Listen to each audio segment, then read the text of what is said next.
Boa tarde, me chamo Jasmine e hoje vamos apresentar o trabalho de estudos ambientais e socioeconômicos. Os participantes do grupo são Jasmine, eu, Letícia Moraes, Wallace Marcel e Vitor Hugo. Eu sou Letícia e eu vou falar sobre zonas de densidade e rarefação.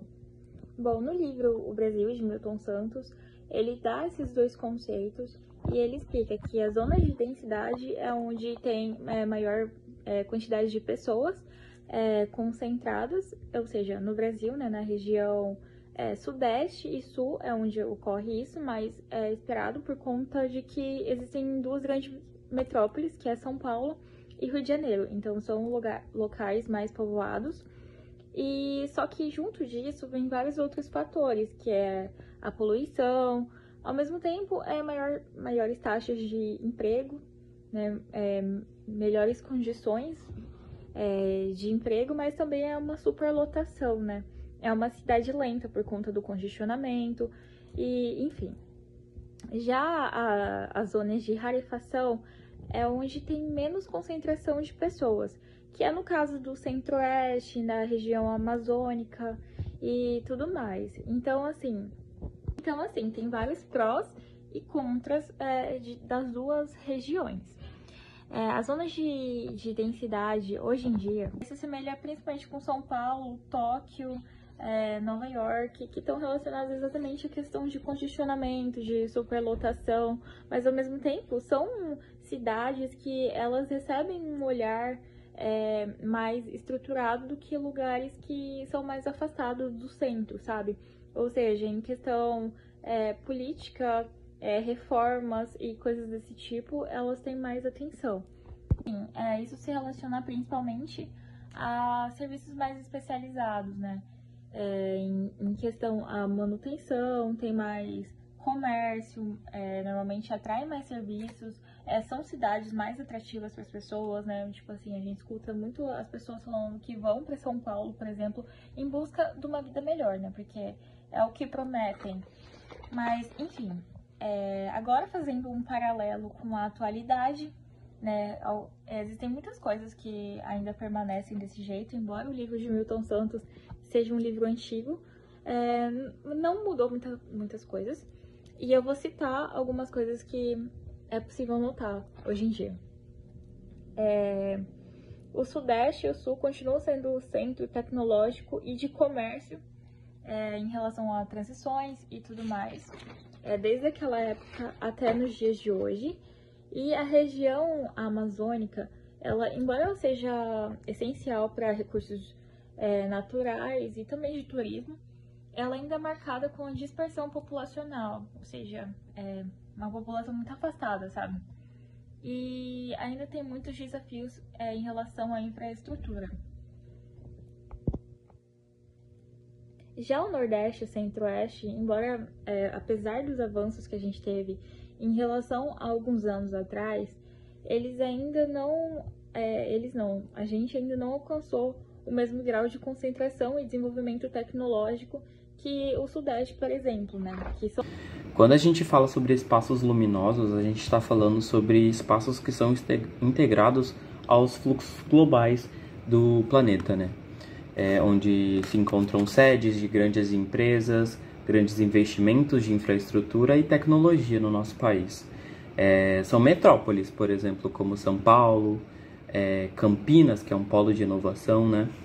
E as áreas de grande concentração de agronegócio aqui no Centro-Oeste, por exemplo, que quando a gente coloca mais a pesquisa para o nosso campo, especificamente onde a gente mora, quando a gente fala sobre Sinop, especificamente, que é uma cidade que vem crescendo de forma extremamente acelerada e extremamente, de certa forma, planejada, né? A gente vê justamente esses espaços luminosos que acabam concentrando um grande poder, seja ele monetário ou seja ele político, por exemplo. Quando a gente fala sobre espaços luminosos, a gente está falando sobre um espaço que o tempo é acelerado e existe uma valorização econômica em relação a outros espaços que não tem nem comparação. E eles estão extremamente conectados aos fluxos globais, né, que são outros países, sejam em visitas para futuros colaboradores de outros países, sejam de infraestrutura muito eficiente em relação a outros espaços que não têm tanto importância, né, quando a gente coloca nesse ranking de valorização. E quando a gente fala sobre espaços opacos, nós estamos falando justamente sobre as periferias no nosso país.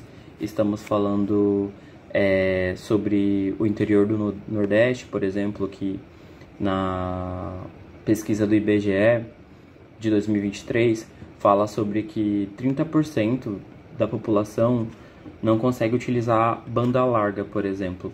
E as comunidades ribeirinhas da Amazônia e entre outros grupos que são mais precários e precarizados perante a sociedade. A gente acaba vendo uma desconexão com o mundo, muitas das vezes, até dentro do nosso país, uma deficiência estrutural enorme, uma desvalorização territorial muito grande também, uma vulnerabilidade política bem pertinente também, e um tempo lento em relação aos espaços que são, por exemplo, luminosos. E esses dois pares falam bastante sobre como os espaços que a gente vive muitas das vezes a gente acaba não percebendo características que acabam englobando o local onde a gente mora. Eu acredito que muitas das pessoas podem achar que moram num espaço luminoso ou num espaço opaco, por exemplo.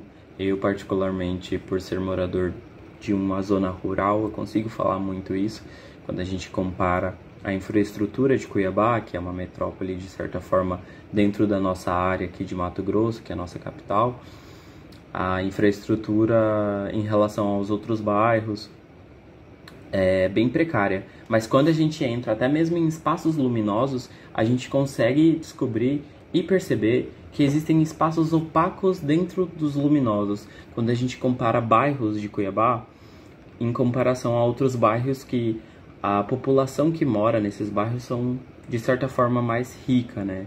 Com poder monetário bem maior.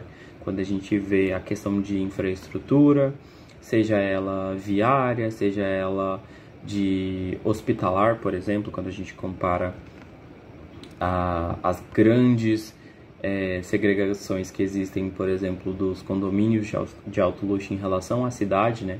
A gente acaba ficando dentro de uma cúpula que eles acabam não enxergando a gente, sejam eles por estarem presos demais nessa cúpula e nessa bolha, de certa forma, ou a gente que acaba sendo segregado demais de acesso a, agora falando sobre espaços que mandam, que existem na nossa espaços cidade, que obedecem, a gente consegue ver de certa forma espaços luminosos, a gente consegue ter espaços opacos. Como existem uma segregação enorme de poder no nosso país. Quando falamos sobre espaços que mandam, por exemplo, no viés de poder político, Brasília é o nosso epicentro, né? É o nosso Distrito Federal, tem o nosso Distrito Federal em Brasília, é onde se concentra o maior grupos, né, políticos e órgãos públicos que denominam a política do nosso país. Mas quando a gente fala sobre São Paulo, que é a maior metrópole daqui do nosso país, a gente fala sobre, a partir do momento que São Paulo toma um rumo econômico, o resto do país acaba tomando também.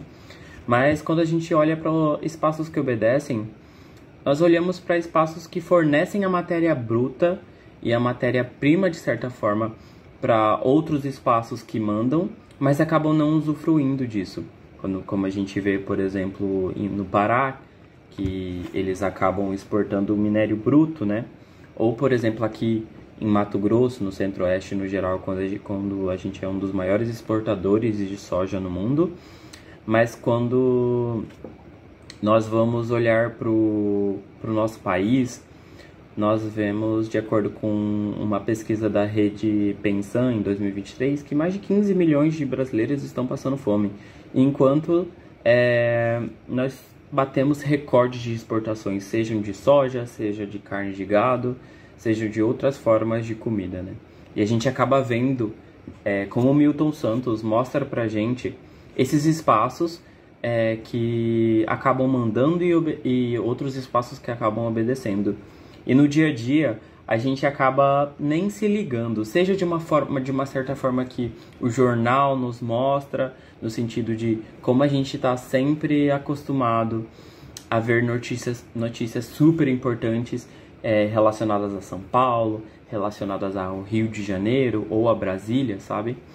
Mas a gente acaba pecando um pouco, né, nessa questão de voltar os olhos para os espaços que obedecem, que acabam ficando rendidos, né, em relação aos espaços que mandam e denominam quais são, seja o rumo da política, seja o rumo da economia, seja o rumo até mesmo da plantação, porque a gente sabe que o agronegócio, né, ele domina Mato Grosso e ele domina o uso do território de Mato Grosso, então envolvendo muitas das vezes criminalidade, mortes, homicídios e entre outras diversas formas de suborno, por exemplo, de fazendeiros com juízes, fazendeiros com as pessoas que são responsáveis por essa questão, justamente até mesmo no território indígena, quando a gente fala sobre essa degradação do território brasileiro florestal e a degradação do território indígena também, né, que está interligado muito a isso. E a gente acaba vendo, né, que a gente fala sobre espaços também que mandam e obedecem, mas a gente fala de pessoas que mandam e obedecem dentro desses espaços, porque quando a gente fala de espaço, a gente fala sobre um espaço que está sendo utilizado pelas outras pessoas, né? E a gente acaba vendo uma grande concentração de poder em uma mão só, né? Que é a mão das pessoas que têm alto poder monetário. E a gente quis apresentar sobre isso, né? Sobre essa questão dos espaços que Milton Santos traz pra gente no livro, e a gente achou bastante pertinente falar. Muito obrigado.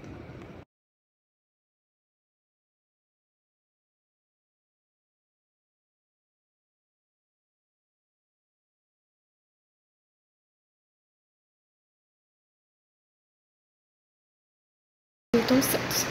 Antes de começar a explicar sobre as 4 regiões do Brasil, eu vou explicar o que é Meio Técnico Científico Informacional, MTCI.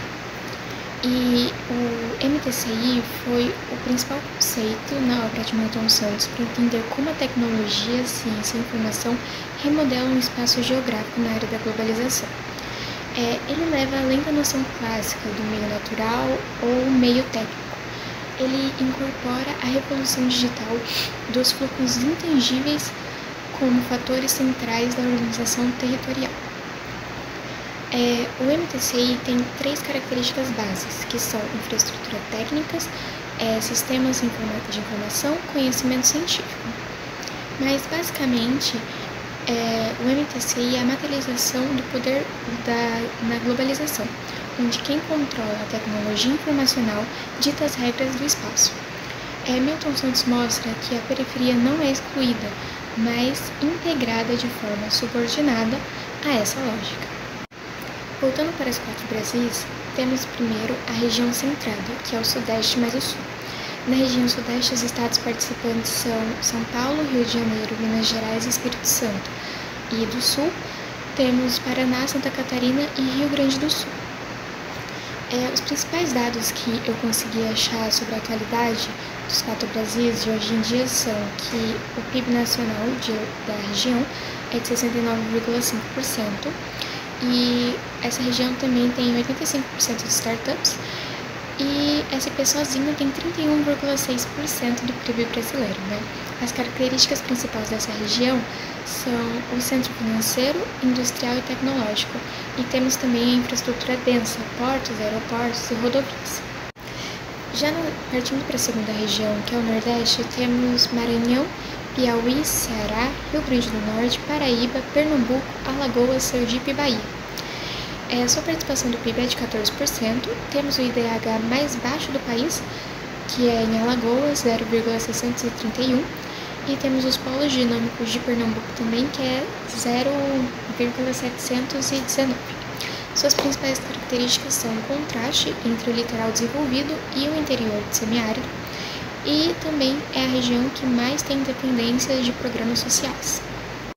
Partindo para a terceira região, que é o Centro-Oeste, temos os estados de Mato Grosso do Sul, Goiás e Distrito Federal, que temos a participação no PIB de 10,5%, sendo 46% das exportações de soja do agronegócio, e tem o Distrito Federal, que também tem um PIB per capita muito alto de R$91 mil. As principais características do Centro-Oeste são o coração do agronegócio brasileiro e a urbanização recente de Brasília como marco. Partindo para a quarta região, temos a Amazônia, no norte, que é Amazonas, Pará, Rondônia, Acre, Roraima, Amapá e Tocantins, que tem a participação do PIB de 5,5%, dados de 2022, 73% do desmatamento nacional, dados de MAP Biomas de 2023, e as principais características são a economia baseada em mineração no Pará, Zona Franca no Amazonas e extrativismo. E temos também a baixa densidade populacional e infraestrutura precária. Agora no slide está aparecendo para vocês cada região, cada estado, a participação do PIB e a atividade principal de cada estado. Concluindo, a divisão de Milton Santos ainda é válida, mas com nuances, como a região concentrada mantém o domínio, porém tem a desindustrialização relativa. O Nordeste cresce, mas persiste em desigualdade. Centro-Oeste é o celeiro do agro, com impactos ambientais. E também temos a Amazônia, que vive no paradoxo de riqueza e destruição. Bom, sou o Wallace e primeiramente vou falar sobre os espaços de rapidez e de lentidão. Os espaços de rapidez são áreas onde predominam as tecnologias modernas de comunicação, como transportes e informação, e onde há forte integração ao circuito superior da economia, como grandes centros urbanos, zonas industriais, portos, áreas com acesso à internet de alta velocidade e regiões integradas a cadeias globais de produção e consumo. E tem como características alta conectividade e acesso à infraestrutura moderna, inserção num circuito superior da economia, forte presença de tecnologias de informação, como TI, e redes logísticas rápidas, além de ter decisões tomadas em escala global que influenciam diretamente o cotidiano local. E um exemplo disso é São Paulo, Rio de Janeiro, Belo Horizonte. E, bom, sobre os espaços de lentidão, os espaços de lentidão correspondem às áreas onde o acesso às tecnologias modernas, infraestrutura de transporte e comunicação é mais limitado ou precário, com pouca ou nenhuma inserção no circuito superior da economia. Essas regiões são ligadas ao circuito inferior com atividades econômicas de baixa complexidade tecnológica, como comércio informal, agricultura de subsistência, pequenas produções artesanais e etc. E algumas das suas características são o baixo acesso a serviços públicos e infraestrutura, predomínio de características de práticas econômicas tradicionais ou informais, menor circulação de capital e informação, e também a população geralmente é excluída dos benefícios da globalização. E agora eu vou falar sobre outros dois conceitos, que são os espaços luminosos e os espaços opacos. Os espaços luminosos são locais altamente visíveis e valorizados pelo capital global, com acesso privilegiado às tecnologias de informação, fluxos financeiros e infraestrutura moderna. E nesses espaços há grande circulação de dados, mercadorias e decisões que impactam até mesmo regiões distantes. São iluminados porque estão sob o foco da atenção econômica, política e midiática. E algumas das suas características são a integração aos fluxos globais de informação e capital, alta conectividade digital e tecnológica, forte presença de instituições financeiras, corporações transnacionais e centros de decisão, além de ter uma estrutura avançada. E tenho como exemplo, obviamente, São Paulo.